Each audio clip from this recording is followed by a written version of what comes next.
سیاست میں ان کی کیا پوزیشن تھی, اس کی انویسٹیگیشن ہوگی. آج پنجاب اسمبلی میں بھی تحریک انصاف سے تعلق رکھنے والے سینئر پارلیمانی لیڈر نے اس کا مطالبہ کیا ہے کہ فوری طور پہ GIT بنائی جائے, اور خیال یہی کیا جا رہا ہے کہ چھوٹو گینگ سے انویسٹیگیشن کے نتیجے میں سنسنی خیز انکشافات کی بھرپور توقع ہے. راجن پور کی اور چھوٹو گینگ کی مزید تفصیلات حاصل کرنے کے لیے ہم جاتے ہیں راجن پور, جہاں پر موجود ہیں شمشیر خان نیازی جو کہ سابق ڈپٹی ناظم بھی ہیں راجن پور کے. بہت بہت شکریہ. مزاری صاحب فرمائیے گا کہ یہ جو صورتحال ابھی ہم نے دیکھی ہے, ہمارے سامنے آئی ہے, اس کے بارے میں آپ فرمائیے کہ کیوں یہ پاسبل ہوا کہ یہ ایک نو گو ایریا وہاں پہ موجود تھا, چھوٹو گینگ زیر نہیں ہو سکا پولیس کے ذریعے, بالآخر فوجی کارروائی کے نتیجے میں آج اس نے اپنے ہتھیار پھینکے. یہ کیوں اتنا انونسبل تھا, کیوں اس پر قابو نہیں پا سکی پولیس اور حکومت پنجاب؟ السلام علیکم جی. پہلے تو بہت شکریہ کامران خان صاحب, آپ نے موقع دیا. ریکویسٹ یہ جی کہ اس کی ہمیں شروع سے جانا پڑے گا پیچھے, 47 سے لے کے 2008 تک یہاں پولیس کا کوئی سسٹم تھا ہی نہیں. اس جو ایریا تقریباً 100 بائی آپ اسے کہہ سکتے ہیں 20 کلومیٹر جو کچے کا ایریا تھا جی, اس میں یہ کچھ ایریا 30 سے 35 کلومیٹر کا جو ایریا تھا جس میں یہ گینگز آج سے نہیں 80s سے یہاں ان کی ضرور اپیرنس تھی جی. چھوٹو گینگ تقریباً 87 میں اس کا وجود آیا پہلا. بڑھتے بڑھتے نوبت یہاں تک آ گئی کہ اب آرمی کو وہاں آنا پڑا. اس میں تھوڑا سا پولیس کا بھی رول ضرور ہے کہ پولیس کے اندر ایک مافیا ہے جو خود ان کی آپ کہیں کہ سہولت کار ہے. بلیم وہ دوسرے لوگوں کو کرتی ہے. اگر پولیس چاہے تو کرائم نہیں ہو سکتا, یہ چیز طے ہے جی. یہ فرمائیے گا کہ صرف پولیس کی معاونت ہے یا آپ کے خیال میں سیاسی لوگوں کی بھی معاونت ہے, اور جو اہم لوگ جو سیاست میں موجود ہیں ان کی بھی اس کو معاونت حاصل ہے, کیونکہ خالی پولیس کی معاونت سے تو کام نہیں بن سکتا؟ سر دیکھیں, اس میں صرف یہ ہے کہ وہاں پہ جو بااثر لوگ ہیں ہمارے ضلع کے, کیونکہ یہاں پہ آپ کو میں بتاتا چلوں کہ ایکس پرائم منسٹر بھی رہے ہیں, یہاں پر لا منسٹر بھی رہے ہیں, ایک دفعہ نہیں بلکہ 2 دفعہ لا منسٹری بھی اس ڈسٹرکٹ کو ملی ہے جی. اس کے علاوہ مختلف منسٹریاں ملیں, لیکن کسی نے توجہ نہیں دی. اب یہ توجہ نہیں دی یا ان کا ان پہ ہاتھ ہے, یہ اب ایک انکوائری کمیشن بننا چاہیے. جبکہ آج شیر علی گرچانی نے CM پنجاب کو GIT کے لیے ایک اپلیکیشن دی ہے کہ وہاں ایک GIT بننی چاہیے. 80 سے لے کے آج تک سارے جتنے بھی وہاں پولیس افسران آئے, جتنے وہاں سیاستدان رہے, ساروں کو آن بورڈ کیا جائے, ان سے انکوائری کی جائے, دودھ کا دودھ اور پانی کا پانی ہو جائے گا. بہت بہت شکریہ جناب مزاری شمشیر خان مزاری ہمارے ساتھ موجود تھے, ڈپٹی نائب ناظم, سابق ڈپٹی نائب ناظم راجن پور, اور وہ کہتے ہیں کہ بھرپور تحقیقات کی ضرورت ہے. یہاں کے سیاستدان بھی ملے ہیں اور یہاں کی پولیس بھرپور طریقے سے ملی ہوئی ہے. شاید یہی وجہ ہے کہ آج جب پولیس کو ضرورت پڑی ان لوگوں سے چھٹکارا حاصل کرنے کی تو پولیس ناکام ہوئی. پنجاب پولیس کی ایک بڑی ناکامی, اس نے 7 اہلکار بھی اپنے ضائع کیے, ان کو شہید ہوئے, وہ اس دوران اس کے اہلکار مغوی بنا لیے گئے اور اس کے باوجود اسے ناکامی کا منہ سامنا کرنا پڑا. فوج کو مدد کے لیے آنا پڑا, پھر فوج نے اس صورتحال پر قابو پایا ہے. اور اس کی بنیادی وجہ یہ ہے کہ آپ نے دیکھا کہ مزاری صاحب بھی کہتے ہیں کہ چھوٹو گینگ پولیس سے اور اہل سیاستدانوں سے ملا ہوا تھا. خود چھوٹو نے اس کی تصدیق کی ہے ایک میڈیا ٹاک میں. چھوٹو کہتا ہے کہ پولیس ہی اس کی ساتھی رہی ہے. میں تو بار بار کہہ رہا ہوں فوج کیوں نہیں دیکھ رہی, کیوں آئے اچھے افسران کیوں نہیں ادھر کیوں نہیں آتے ہیں, کیوں نہیں مذاکرات کر رہے ہیں. آرمی سے ہمارا نہیں ہے, آرمی آئے اچھے افسران کوئی بیٹھ کر ادھر میں ان لوگوں کو اسلحہ بھی دکھاتا ہوں, کون سا انڈین اسلحہ ہے, کون سا امیر کا اسلحہ ہے, کون سا طالبان کا اسلحہ ہے. آتے کیوں نہیں ہے. باقی یہ نہیں اسلحہ ابھی ہماری گورنمنٹ دیتی ہے, یہ نہیں ہے کہ میں کوئی دوسروں سے لیتا ہوں. پولیس والے خود ہی دیتے ہیں, اسلحہ بیچتے ہیں. حکومت ہمیں اسلحہ دیتی ہے, پولیس والے ہمیں اسلحہ دیتے ہیں. اور اب چھوٹو کی ہونی ہے تحقیقات، اس کے گینگ کی ہونی ہے تحقیقات، اور یہ ایک بہت اہم مرحلہ ہوگا خاص طور پہ موجودہ حالات کے پس منظر میں۔ خبر سے بریک، اور اس حوالے سے ایک اور اہم بات، سندھ حکومت کی ایک بار پھر کلاس لی ہے سپریم کورٹ آف پاکستان میں۔ حالات ہی ایسے ہیں، آج کل معاملہ ہے سندھ میں زمینوں کے ریکارڈ کی کمپیوٹرائزیشن کا، جو کہ حکومت نے بالآخر سپریم کورٹ کے دباؤ میں کچھ ایسی تیسی تو کچھ کی ہے، لیکن سپریم کورٹ کو آج کہنا پڑا کہ لگتا ہے ایسا ہے کہ جب تک شاہ صاحب کی حکومت ہے سندھ میں وہاں کے حالات درست نہیں ہوں گے۔ یہ سپریم کورٹ میں آبزرویشن سامنے آئی ہے، اس پر بات کرتے ہیں چھوٹے سے وقفے کے بعد۔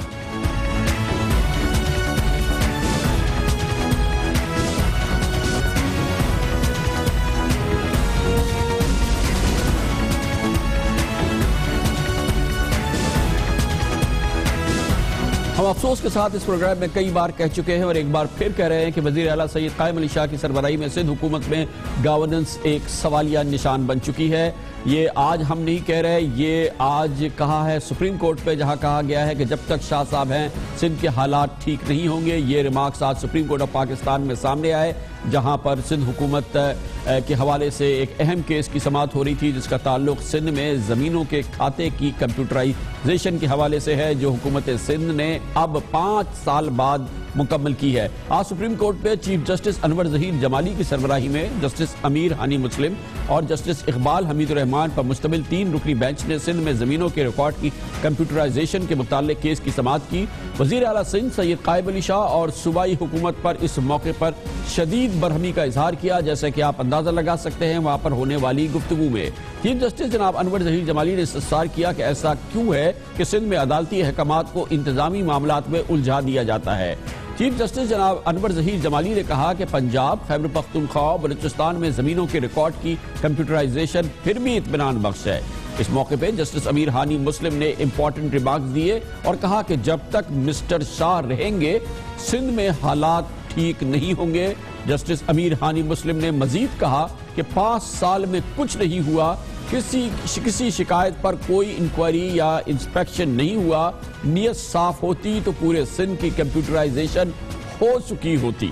اس موقع پہ جناب جسٹس انور ظہیر جمالی نے کہا کہ محکمہ ریونیو 2 ماہ میں رپورٹ پیش کرے اور آئندہ سماعت ہم کراچی میں کریں گے۔ یہ پورا معاملہ ہے کراچی میں سندھ میں زمینوں کے کھاتوں کے حوالے سے اربوں کھربوں روپے کی زمینوں کا یہاں پہ لین دین ہوتا ہے، اس کے گھپلے ہیں کہ ختم ہونے کا نام نہیں لیتے، پچھلے 40 سال سے جاری ہیں۔ اب اس پورے ریکارڈ کو کمپیوٹرائز کیا گیا ہے سپریم کورٹ آف پاکستان کے حکم پہ، اب 5 سال لگے ہیں اس کو کرنے۔ اختیار کھوکر نے ترتیب دی ہے، یہ کمپیوٹرائز جال سازی کی رپورٹ ہے، دیکھیے۔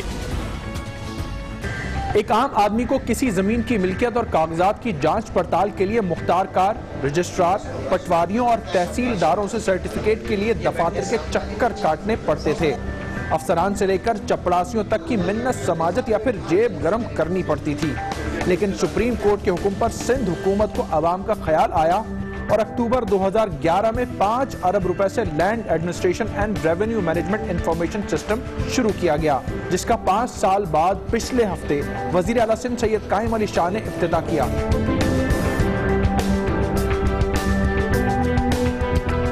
دیر آیا درست آیا، آج انہوں نے ہم سے اس کا افتتاح کرا لیا۔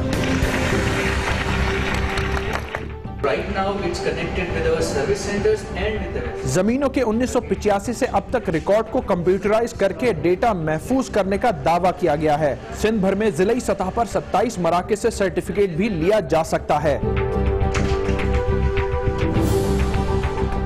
سروس سینٹر کے اندر داخل ہوتے ہوئے سب سے پہلے انٹری ٹوکن لینا پڑے گا۔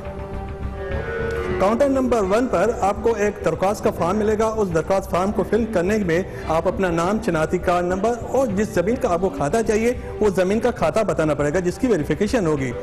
اس ویریفیکیشن کے بعد آپ کو آنا پڑے گا کاؤنٹر نمبر 2 پہ۔ اس کاؤنٹر پہ نادہ رسی کے بعد آپ کو اپنا کھاتا لینے کے لیے فارم دیا جائے گا۔ اس طرح 15 منٹ کے اندر سارا پروسیس کمپلیٹ ہوتا ہے اور اس سرٹیفکیٹ کی صورت میں آپ کا اپنا کھاتا مل جاتا ہے۔ محکمہ ریونیو کا دعویٰ ہے کہ زمینوں کے 45 لاکھ کھاتوں میں سے 40 لاکھ کمپیوٹرائز کر دیے گئے ہیں، جنہیں سندھ زمین کی ویب سائٹ پر بھی دیکھا جا سکتا ہے۔ زمینوں کا ریکارڈ حاصل کرنا تو آسان ہو گیا، لیکن شفافیت کی کوئی گارنٹی نہیں، کیونکہ آدھا ریکارڈ جال سازیوں اور خامیوں سے بھرا پڑا ہے۔ یہ کہنا ہے متعلقہ حکام کا۔ بہت سارے فلاز ہیں، مثال کے طور پہ بہت سارے ریکارڈ میں شیئرز نہیں ہیں پورے لکھے ہوئے، سروے نمبر ہیں ان کے ایریا نہیں لکھے ہوئے، ایریا لکھے ہیں تو ٹوٹل اراضی نہیں لکھی ہوئی، کہیں ریکارڈ مختار کاروں نے تصدیق نہیں کیے، کہیں مختار کاروں کے نام اور اسٹیمپس موجود نہیں ہیں۔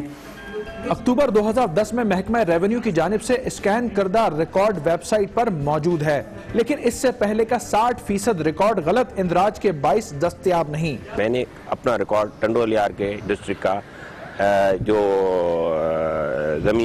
سندھزمین.com غالباً ان کا جو پورٹال ہے، بلکہ جو انہوں نے وہ بنایا ہے، اس میں جو میں نے دیکھا ہے تو وہ اس میں اس کی نام و نشان نہیں ہے۔ زمینوں کا ریکارڈ کمپیوٹرائز ہونے سے پہلے اس کی شفافیت بہت اہم ہے، ورنہ ایسا عمل جعلی اور ہیر پھیر پر مبنی ریکارڈ کو بھی قانونی جواز فراہم کر سکتا ہے۔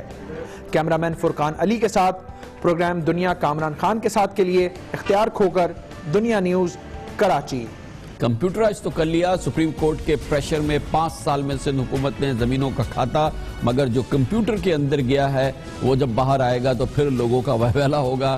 گاربیج ان گاربیج آؤٹ کمپیوٹر کے حوالے سے یہ بہت اہم معلومات ہے، اسی لیے آج سپریم کورٹ آف پاکستان میں کہا کہ جب تک شاہ صاحب کی حکومت سندھ میں حالات ٹھیک نہیں ہو سکتے۔ کمرشل بریک اور اس کے بعد ایک اور اہم خبر۔ کل سید مصطفیٰ کمال نے کہا تھا کہ ان پر ان کے ساتھیوں پر الزام تو MQM یہ لگا رہی ہے کہ ان کے حوالے سے ایجنسیز کسی کو دھوکہ دے رہی ہیں یا کسی کو دباؤ میں ڈال رہی ہیں، لیکن اصل بات یہ ہے کہ خود MQM اب سے کچھ عرصے پہلے تک ڈیسپریٹ تھی، بھرپور اس کی کوشش تھی کہ ISI کے سینئر اہلکاروں کے ساتھ جناب الطاف حسین کے براہ راست رابطے ہو جائیں، ان کے تعلقات استوار ہو جائیں اور ایک بھرپور ریلیشن شپ کا وہ آغاز کرے، اور اس کو بھاپا ایک نوسر باز نے جس نے MQM سے ٹھگ لیے 1.5 کروڑ روپے۔ اب ISI کے ایک سابق سینئر اہلکار نے اس پورے واقعے کی بھرپور تصدیق بھی کی ہے اور مزید معلومات بھی دی ہے، یہ آپ کو بتاتے ہیں چھوٹے سے وقفے کے بعد۔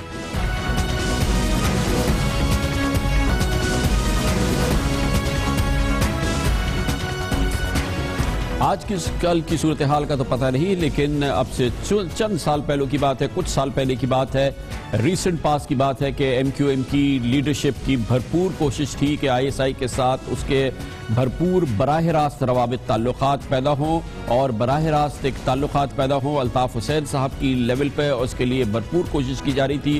اس کی بنیادی وجہ یہ تھی کہ لنڈن میں موجود MQM کی قیادت کی سب سے بڑی خواہش یہ تھی کہ ایک متوازی نظام بنایا جائے، اسٹیبلشمنٹ کے ساتھ بات چیت کو جاری رکھنے کا۔ ڈاکٹر عشرت العباد کے علاوہ جو گورنر سندھ جو کہ ایک رابطے کے فرائض انجام دیتے رہے مسلسل کئی سالوں تک اسٹیبلشمنٹ کے حوالے سے اور MQM کے جو بھی معاملات تھے اس حوالے سے، الطاف حسین صاحب کی یہ خواہش سب سے زیادہ سامنے آئی اب سے چند سال پہلے، اور اس کے لیے اتنی ڈیسپریشن تھی لنڈن میں موجود MQM کی قیادت کی کہ اس کو بھاپ لیا ایک نوسر باز نے۔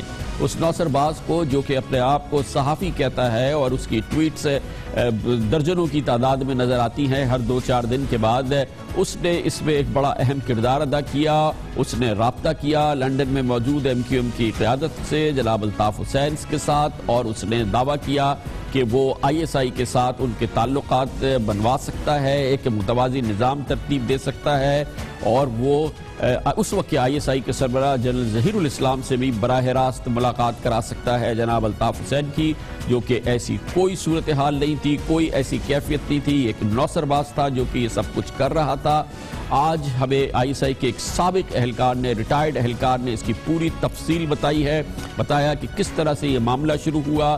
یہ ٹیلی فون کانورسیشنز مسلسل ہوتی رہی لنڈن میں جناب الطاف حسین دوسرے لوگوں کے درمیان اور اس نوسر باز کے درمیان، اور یہ طویل عرصہ کئی ہفتوں جاری رہا جس میں اس نوسر باز نے ISI کا سربراہ بن کے بھی الطاف حسین صاحب سے بات کی اور ایک ماحول ایسا بنا دیا جس سے لگا کہ وہ لنڈن میں موجود MQM کی قیادت بہرحال اب ISI سے اس کے اپنے تعلقات براہ راست جاری ہو رہے ہیں، ہو گئے ہیں، گورنر سندھ کی ضرورت نہیں ہے، اور یہ تمام چیزیں جو تھی اس کی باقاعدہ ریکارڈ بھی اس وقت موجود تھا، جس طرح کا ریکارڈ ISI جمع کرتی ہے اس نے جمع کیا، ISI حرکت میں آئی، اس شخص کو گرفتار کیا گیا، اس کو ڈیٹین کیا گیا، اس سے پوری معلومات لی گئی، اس پوری معلومات کو پھر ایم کیو ایم کی قیادت کے ساتھ شیئر بھی کیا گیا۔ اس دوران یہ بات بھی سامنے آئی کہ اس نے 1,60,00,000 روپے ایم کیو ایم کے رہنماؤں سے حاصل بھی کر لیے۔ ڈاکٹر صغیر اور جناب عادل صدیقی براہ راست یہ رقم اس کے حوالے کر کے آئے تھے، پھر اس کو واپس لینے کا ایک عمل شروع ہوا، جس کے لیے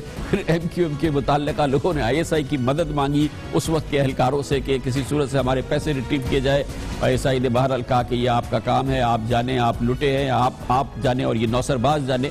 لیکن اس کی یہ پورا معاملہ جو ہے یہ بڑی ہی دلچسپ سٹوری ہے، جس کی کل اطلاع دی تھی جناب مصطفیٰ کمال نے۔ اس سے پہلے بھی یہ بات کئی بار آئی ہے، لیکن آج باضابطہ طور پہ آئی ایس آئی کے ایک ریٹائرڈ آفیسر نے ہمیں اس زمانے کی یہ تمام واقعات کی تفصیل سے آگاہی دی ہے اور کہا ہے کہ یہ بات 100% درست ہے جو کل جناب مصطفیٰ کمال نے بیان کی۔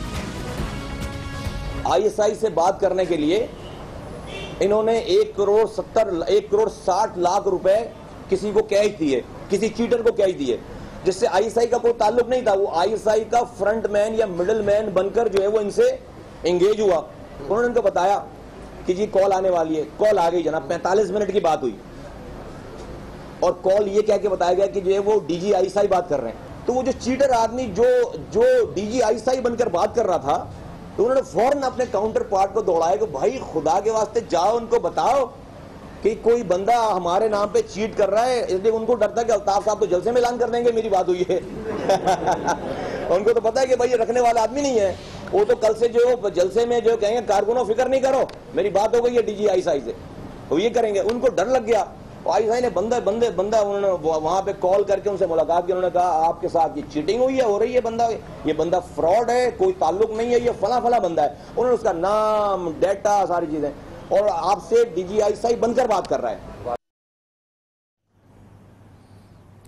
بہت ہی دلچسپ واقعہ ہے، اور کون آئی ایس آئی کے قریب ہونا چاہتا ہے، کون آئی ایس آئی سے دور ہونا چاہتا ہے، یہ پاکستان کی سیاسی کہانی کی ایک لمبی داستان ہے جو کہ ہر بار کچھ عرصے کے بعد سامنے آتی ہے۔ خبر سے بریک اور اس کے بعد ذکر کریں گے پاکستان میں آج دوسرے روز مسلسل دہشت گردی کا بڑا واقعہ ہوا ہے۔ آج طویل عرصے کے بعد سن 2016 کا کراچی میں دہشت گردی کی ایک بہت بڑی کارروائی ہوئی، 7 پولیس اہلکاروں کی جانی گئی ہیں۔ اس کے بارے میں بات کرتے ہیں۔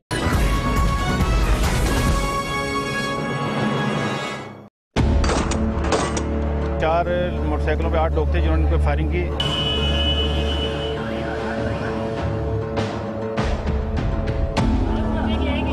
ہماری یہاں پہ 7 کیجوالٹیز ہے ابھی۔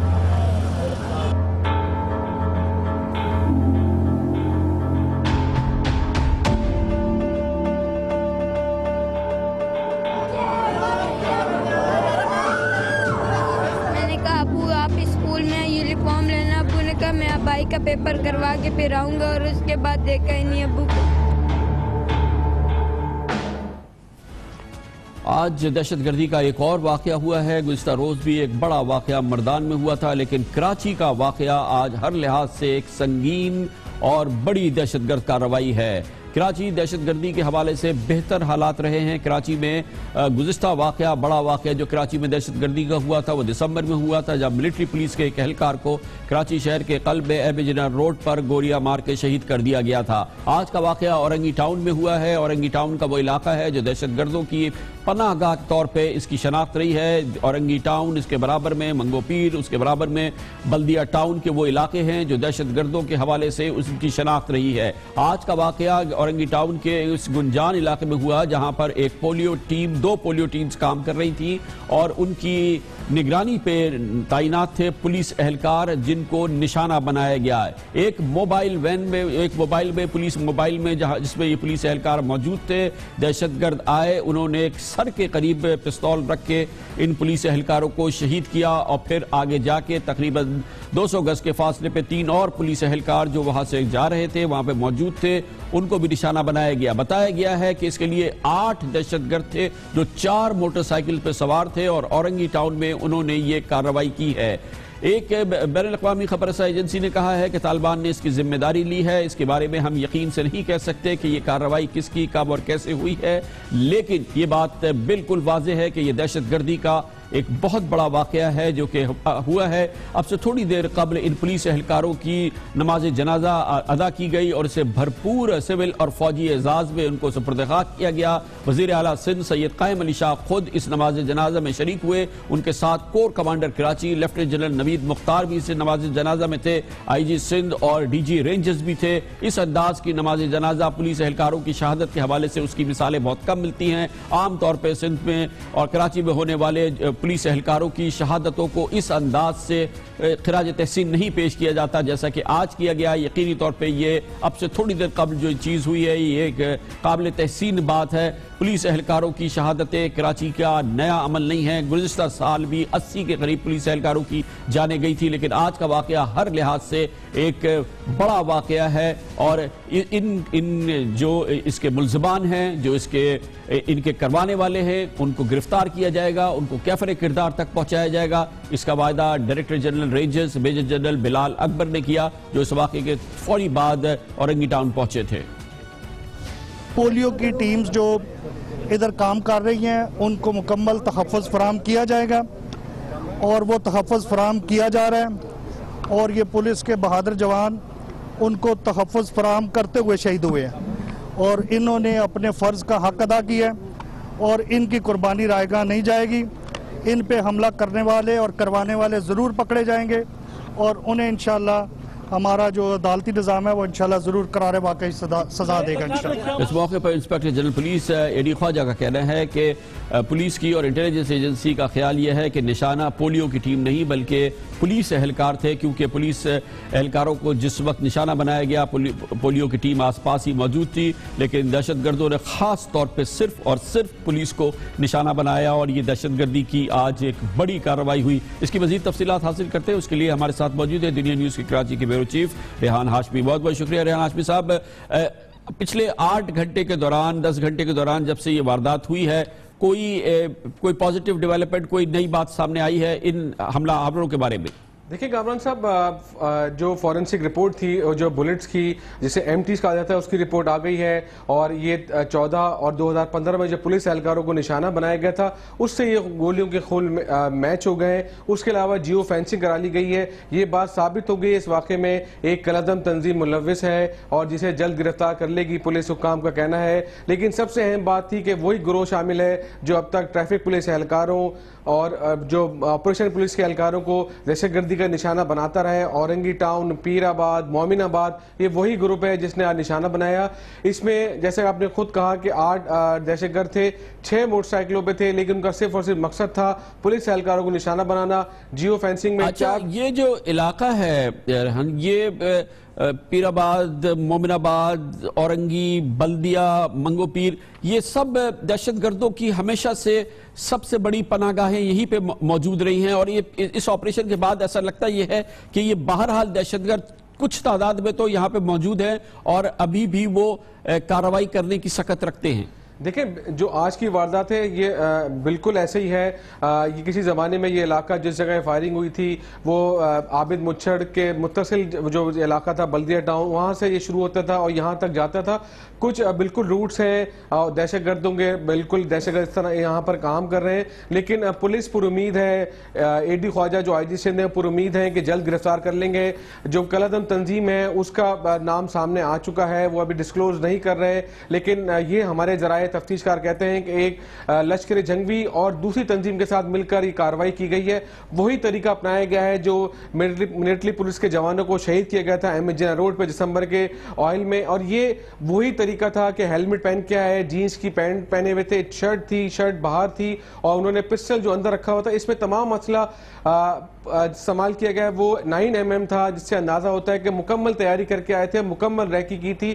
لیکن پولیس ذرائع کہتے ہیں کہ جو 3 دہشت گرد جو پکڑے ہیں انہوں نے آج دوپہر میں, ان کی نشاندہی پر آج چھاپوں کا سلسلہ شروع ہو جائے گا.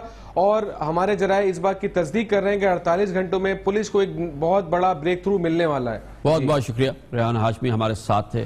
لیتے ہیں کمرشل بریک اور اس کے بعد ذکر کریں گے. عمران خان کہتے ہیں کہ پاناما لیکس نے گھیر لیا ہے شریف فیملی کو اور حکومت کا سروائیول, یا وہ بچے یا وہ جائے, اس کا دار و مدار اس کی تحقیقات پر ہے, ابھی نہیں کبھی نہیں, کہتے ہیں عمران خان. اس کی تفصیلات ہمیں ہمارے ساتھ وہ شیئر کریں گے. ایک چھوٹے سے وقفے کے بعد ہم واپس آتے ہیں.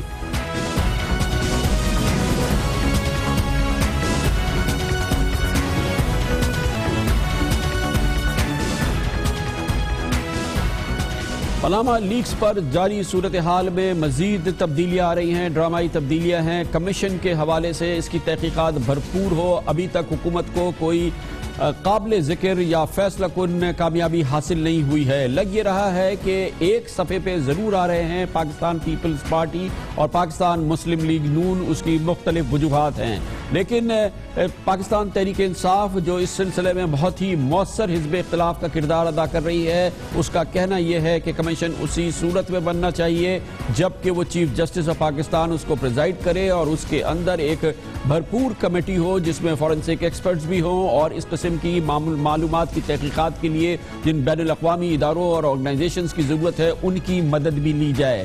فی الحال اس سلسلے میں مختلف سیاسی جماعتیں اپنی صلاح مشورہ کر رہی ہیں، لیکن کوئی فیصلہ کن کارروائی سامنے نہیں آئی ہے، کوئی بڑا فیصلہ ابھی تک سامنے نہیں آیا ہے۔ ایک بات بالکل واضح ہے کہ اس وقت تمام سیاسی تحریک کا اور تمام معلومات کا اور کسی بھی تحقیقات کا فوکس جناب وزیر اعظم نواز شریف کا خاندان ہے، لیکن وزیر اعظم جناب نواز شریف نے ایک بار پھر کہا ہے کہ وہ ہر قسم کی تحقیقات کے لیے مکمل طور پہ تیار ہیں، وہ بھی اور ان کا خاندان بھی۔ یہ بات انہوں نے کل لندن سے پاکستان روانگی کے بعد کی۔ آج جناب نواز شریف کی پورے دن کی مصروفیات کے بارے میں کوئی سرکاری اطلاع سامنے نہیں آئی ہے۔ وزیر اعظم کل شب پاکستان واپس آ گئے تھے، لیکن آج سارا دن ان کی کوئی ایکٹیویٹی، ان کی کوئی مصروفیت کی خبر ان کے دفتر سے یا سرکاری طور پہ سامنے نہیں آئی۔ آج پورا دن وزیر اعظم جناب نواز شریف نے کیا کیا سرکاری طور پہ اس کی کوئی معلومات نہیں ہے۔ کل ان کی جو آخری مصروفیت تھی وہ لندن سے اسلام آباد روانگی سے قبل انہوں نے میڈیا سے بات کی تھی اور اپنے آپ کو، اپنے خاندان کو ایک بار پھر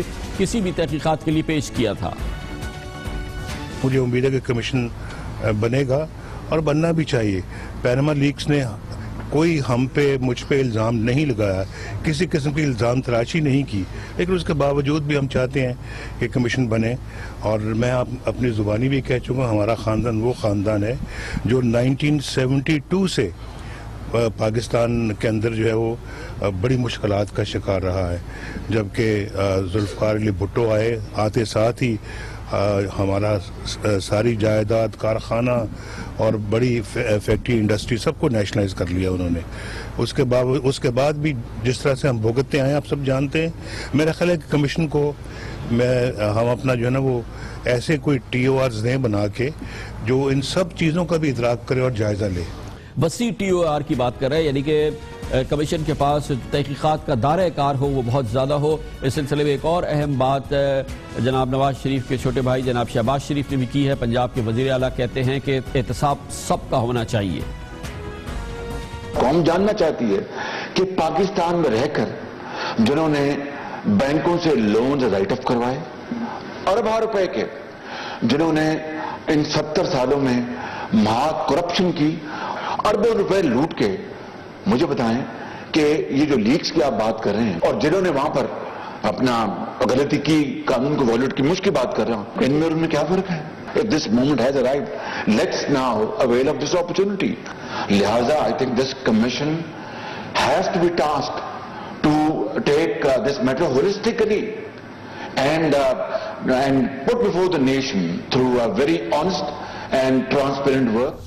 جناب شہباز شریف بھی کہتے ہیں کہ بھرپور اور بہت وسیع تحقیقات ہونی چاہیے۔ کل پاکستان پیپلز پارٹی کی جانب سے اس کے چیئرمین جناب بلاول بھٹو زرداری نے کہا تھا کہ کمیشن جو بھی ہو وہ بھرپور مکمل تحقیقات کرے۔ انہوں نے کہا کہ کوئی مقدس گائے نہیں ہونی چاہیے۔ پاکستان پیپلز پارٹی مسلسل مقدس گائے کو اس تحقیقات میں شامل کرنے کی بات کر رہی ہے۔ پیپلز پارٹی کا اب بھی موقف یہی ہے کہ وزیر اعظم جناب نواز شریف سے وہ استعفیٰ نہیں مانگتی اور وہ کسی ایسے دھرنے میں شریک نہیں ہوگی جو کہ رائے ونڈ میں دیا جائے۔ پیپلز پارٹی اس سلسلے میں محتاط رد عمل کا مظاہرہ کر رہی ہے، لیکن پاکستان تحریک انصاف اور جناب عمران خان یہ سمجھتے ہیں کہ یہ وہ موقع ہے جو کہ ایک لائف ٹائم اپرچونٹی ہے۔ اگر حکومت کو گرانا ہے ابھی نہیں تو کبھی نہیں کی بات کرتے ہیں جناب عمران خان، اور وہ کہتے ہیں کہ پاکستان کو اگر کرپشن سے آزاد کرانا ہے اور اس کے لیے فیصلہ کن کارروائی کرنی ہے تو اس کا وقت آ گیا ہے۔ تقریباً وہی بات کر رہے ہیں جو کل چیف آف آرمی اسٹاف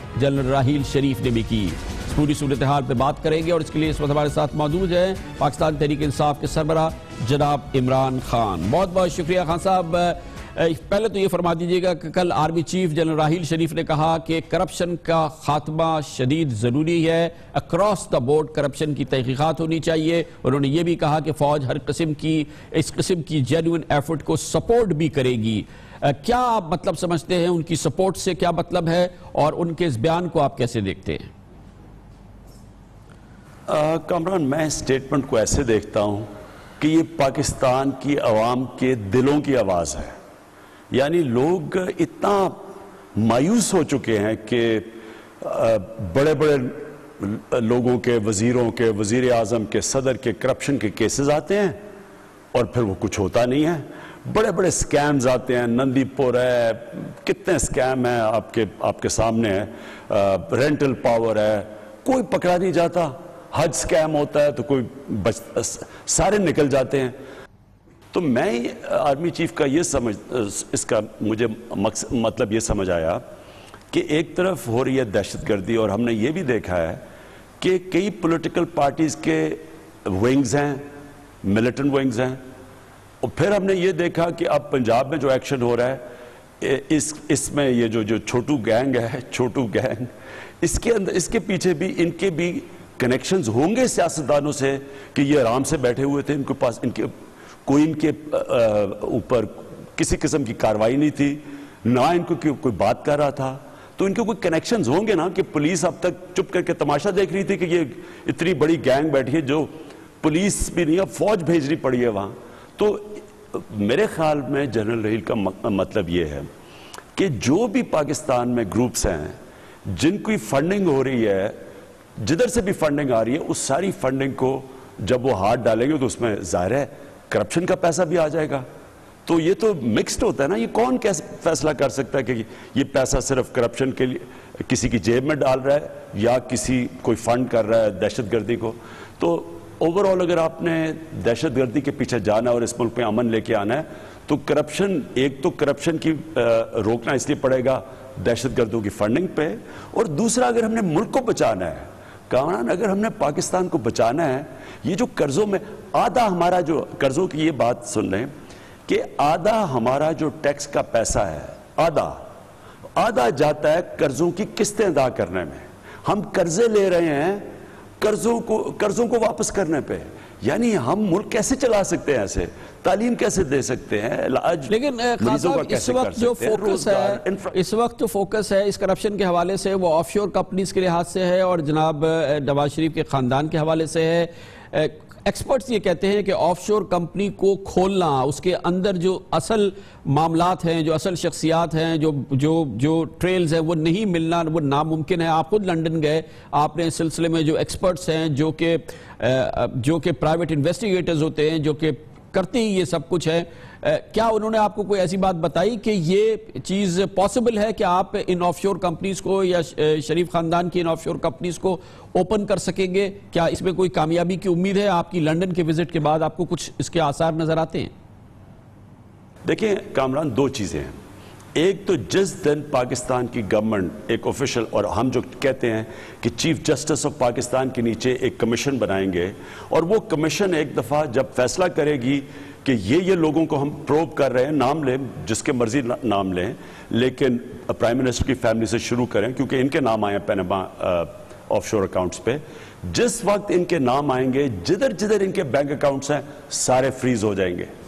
دوسری چیز، ہمارے پاس سرکمسٹانشل بلکہ ایویڈنس بہت ہے، جس کو جیسے ہی آپ کے پاس ایک صحیح معنی میں انویسٹیگیٹو ایجنسی جو باہر سے لینی پڑے گی. 3 ایجنسیز کو میں ملا ہوں اس باری، کیونکہ میں تو گیا تھا فنڈ ریزنگ کے لیے، لیکن میں نے 3 ایجنسی سے ملا ہوں جن کا کام ہی یہ ہے کہ منی ٹریل کو فالو کرتے ہیں اور ان کا کام ہی ہے اس طرح کے اکاؤنٹس کو نکالتے ہیں. تو جو دو چیزیں، ایک ہے اسحاق ڈار کا ایفیڈیوٹ. اسحاق ڈار کے ایفیڈیوٹ جو 45 پیج کا، اس میں نام دیے ہوئے لوگوں کے کہ جن کے لوگوں کے نام جن کے ذریعے منی لانڈرنگ ہوئی تھی. تو یہ تو پوری 45 پیج کی ایویڈنس ہے. وہ بشک ہے کہ ہمیں پریشر میں یہ میں نے سائن کیا ہے، لیکن اس کے اوپر وہ انویسٹیگیٹ تو کر سکتے ہیں نا کہ یہ جو اکاؤنٹس ہیں، یہ نام ہیں جو انہوں نے کہا جیسے پیسہ منی لانڈر کیا گیا، اس کی تو انویسٹیگیشن ہو سکتی. اچھا یہ بتائیے گا کہ اس میں آپ دوسری پولیٹیکل پارٹیز کی سپورٹ بھی چاہ رہے ہیں, آپ پیپلز پارٹی سے بھی بات کر رہے ہیں, لیکن پیپلز پارٹی کا تو اپنے اس میں نام ہے آف شور کمپنی میں اس کے لیڈرز کا. اس سے پہلے بھی آف شور کمپنیز جو 90s میں سامنے آ چکی ہیں, وہ ہے سوئس اکاؤنٹس سامنے آ چکے ہیں. یہ کیسے آپ کو لگتا ہے کہ آپ اور پیپلز پارٹی اس معاملے میں ایک پیج پر ہے؟ آپ کیسے اور پیپلز پارٹی ایک پیج پہ ہو سکتے ہیں؟ بالکل کامران, آپ نے بالکل ٹھیک بات کی. دیکھیں, کانفلکٹ آف انٹرسٹ ہے. جو آدمی کو خطرہ ہے کہ میں خود پھنس جاؤں گا اس انویسٹیگیشن میں, وہ یہ انویسٹیگیشن ہونے نہیں دے گا. اس کی پوری کوشش ہوگی کہ جو نواز شریف اور ان کی فیملی یہ کہہ رہی ہیں کہ یہ اپنا جج, ریٹائرڈ جج بنا کے اور وہ انویسٹیگیٹ کرے گا, اور یہ ٹی او آرز بھی یہی لکھیں گے, تو یہ تو مذاق ہوگا. اور یہ جو بھی یہ مان جائے گا, آپ یہ سمجھ جائیں کہ وہ اس کو خطرہ ہے کہ وہ خود پکڑا جائے گا. اس کو خطرہ ہے کہ اس کے پاس بھی کوئی ایسے اکاؤنٹس ہیں, آف شور اکاؤنٹس اگر ہیں تو آپ ڈکلیئر کر دیں. اگر آپ ڈکلیئر نہیں کر رہے تو آپ کو یہی خطرہ ہوگا نا کہ یہ چوری کا پیسہ ہے, یا یہ میرے کرپشن کا پیسہ ہے, یا یہ میری ٹیکس ایویژن کا پیسہ ہے. اس لیے ڈریں گے نا, نہیں تو آپ کہہ دیں ہمیں فکر ہی نہیں ہے, بتائیں, اناؤنس کر دیں. تو دیکھیں کامران, اب ہوگا کیا؟ اب یہ پاکستان کی عوام کے سامنے ایک بڑا زبردست ایک سیناریو بلڈ اپ ہونے لگا ہے. ایک طرف وہ لوگ ہوں گے جو چاہیں گے کہ اس ملک میں ایک صحیح معنی میں چیف جسٹس, کیونکہ چیف جسٹس سپریم کورٹ کے, ان کے اوپر لوگوں کو اعتماد ہے, وہ ایک انڈیپینڈنٹ ادارہ ہے, ان کے نیچے تشکیل کیا جائے ایک انویسٹیگیٹو یونٹ, ایک جے آئی ٹی بنا دی جائے, جس طرح ہندوستان میں بنائی ہے. پرائم منسٹر مودی نے جو ٹیم بنائی ہے جو انویسٹیگیٹ کر رہی ہے پینما کے, اس کے اندر وکیل بھی ہیں, اس کے اندر ایف بی آر سے بھی لوگ ہیں جن کا کام ہی ہے ٹیکس کی انویسٹیگیشن کرنا, تو انہوں نے ٹیم بنا دی ہے. اسی طرح چیف جسٹس کے نیچے ٹیم بنے, اور باہر سے یہ جو کمپنیز, میں 3 کمپنیز کو ملا ہوں, ان سب نے کہا کہ اگر آپ کے ملک سے آفیشلی فیصلہ ہو جائے تو ہم, بڑا آسان ہے یہ اکاؤنٹس فریز کروانا, اکاؤنٹس ڈھونڈنا. انہوں نے کہا مشکل نہیں ہے. آپ کہتے ہیں نا مشکل ہے, وہ مشکل نہیں ہے اگر آپ کی گورنمنٹ کی بیکنگ ہو. لیکن چیف جسٹس تو کہہ چکے ہیں, آپ کہہ رہے ہیں کہ چیف جسٹس کے اندر ہونا چاہیے. ایک اس کیس کے اندر نہیں obviously, لیکن ایک ریمارک میں چیف جسٹس نے کہا یہ ایگزیکٹو کا کام ہے کہ وہ کیا کمیشن بناتی ہے, یہ سپریم کورٹ کا کام نہیں ہے کہ وہ اس میں کوئی کمیشن بنائے. لگتا نہیں ہے کہ کوئی سپریم کورٹ میں بھی بہت زیادہ ولنگنس ہے کہ وہ اس چکر میں سامنے آئیں یا وہ اس میں انوالو کریں اپنے آپ کو؟ میں نے کامران خان 2 سٹیٹمنٹس پڑھی ہیں. ایک مجھے پہلے یہی کہا گیا کہ وہ سپریم کورٹ تیار نہیں ہے. اس کے بعد میں نے ایک اور سٹیٹمنٹ پڑھی رجسٹرار سپریم کورٹ سے, انہوں نے کہا ہمارے سے تو کسی نے پوچھا ہی نہیں, اگر کوئی ہمیں اپروچ کرے تو ہم کنسیڈر کر سکتے ہیں. لیکن تیسرا پوائنٹ ہے کامران, دیکھیں اگر ملک کے اندر کرائسس آتا ہے, اور اس سے بڑا کرائسس کیا ہے, یہ صرف پاکستان کا نہیں ہے, یہ دنیا میں ہے. گورنمنٹس الٹ رہی ہیں, برازیل کے اندر لوگ سڑکوں پہ نکل آئے ہیں, ارجنٹینین کے پریزیڈنٹ کو مشکل پڑ گئی ہے, کرغزستان کے پرائم منسٹر نے ریزائن کر دیا ہے.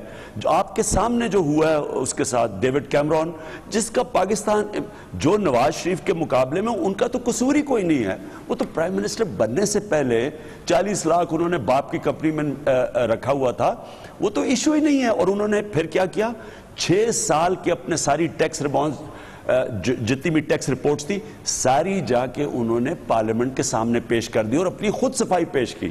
نواز شریف نے تو کچھ کیا ہی نہیں ہے, وہ تو اپنی دکھ بھری داستان سنانا شروع ہو گئے کہ پتہ نہیں کتنے ظلم ہوئے ان کے اوپر, اور اس کے باوجود پتہ نہیں ان کی اور ان کی فیملی کے پاس کیا کوئی جادو ہے کہ پیتل سے سونا بنا لیتے ہیں, پھر سے اربوں پتی بن جاتے ہیں. انہوں نے کوئی صفائی اپنی پیش نہیں کی. بچوں کی تضاد آ رہا ہے سٹیٹمنٹس میں, کوئی کچھ کہہ رہا ہے, کوئی کچھ کہہ رہا ہے. ایشو ہے آپ کے اوپر.